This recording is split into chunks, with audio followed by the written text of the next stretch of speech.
নমস্কার বন্ধুরা, তোমরা সবাই কেমন আছো? আজকে আমি বানাবো কাবলি ছোলা আলু দিয়ে তরকারি। তো প্রথমে আমি একটু নুন দিয়ে ওই কাবলি ছোলাটাকে সিদ্ধ করে নিয়েছি। অর্ধেক সিদ্ধ করার পরে আলু দিয়ে দিয়েছি।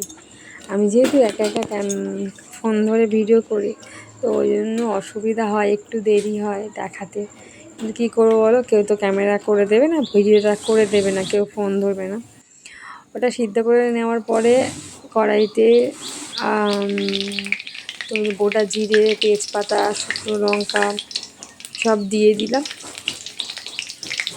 আর ওদিকে আদা রসুনটাও পেটে নিয়েছি। তোমরা তো দেখলে আমি শীতের মধ্যে মশলা করা বেশি পছন্দ করি। তারপর গোটা গরম মশলাও একটু দিয়ে দিলাম। দেওয়ার পরে ওর মধ্যে সামান্য একটু চিনি অ্যাড করে দিই, যাতে একটু সুন্দর কালার আসে। চিনি অ্যাড করে দেওয়ার পর এই যে দেখছি সমস্ত মশলাগুলো করে রেখেছি, পেঁয়াজ, আদা রসুন বাটা, টমেটো কুচি, লঙ্কা কুচিয়ে রেখেছি। এবার টমেটোগুলোকে নিয়ে আমি কড়ার মধ্যে দিয়ে দেব। আর এই ময়দা মেখে রেখেছি লুচি করবো বলে।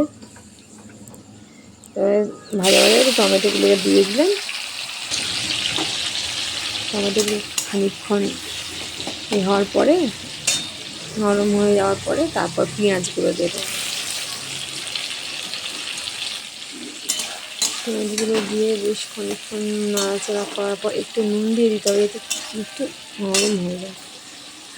প্রথমে ভাবলাম লঙ্কাটা হাত দিয়ে তুলবো, তাও না বাবা ঝাল লাগবে, তাই লঙ্কাটা খন্তিতে করে ওর মধ্যে দিচ্ছি, যাতে আমার হাতে না ঝালটা আর কি লাগে, লঙ্কা লাগবে, চোখটা ভুল করে হাত দিয়ে দেবো, তো সেই জন্য।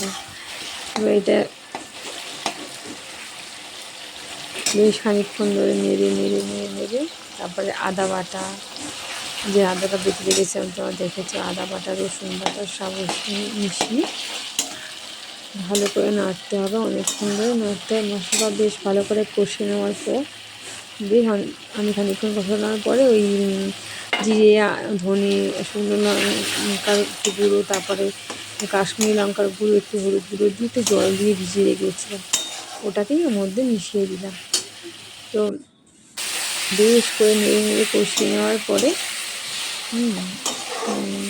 যখন এরকম অবস্থা, আমার তো এটাই মনে হয় খেয়ে ফেলি, কিন্তু যেহেতু এবার খাওয়া যাবে না, খুব অয়েলি। তো এর মধ্যে এবার কাবলি ছোলাটা ঢেলে দিলাম। কাবলি ছোলা আর আলুটা যে সিদ্ধ করে রেখেছিলাম বা ঢেলে দিলাম। এবার ওটা ফুটতে দেবো। খানিকক্ষণ ফোটার পরে আমি ঢাকনা দিয়ে ফুটতে দিয়েছিলাম।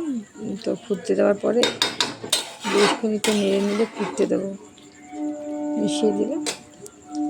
ফুটে ওঠার পরে আমার ঘরেতে আমি ছানা, একটুখানি দুধ কেটে গেছিলো, সেটা দিয়ে ছানা বানিয়ে রেখেছিলাম, সেই ছানাটাকেই ওর সঙ্গে অ্যাড করে দিলাম। ছানাটা যে একটু ভেজে দিলে ভালো হতো, কিন্তু ভুলে গেছিলাম।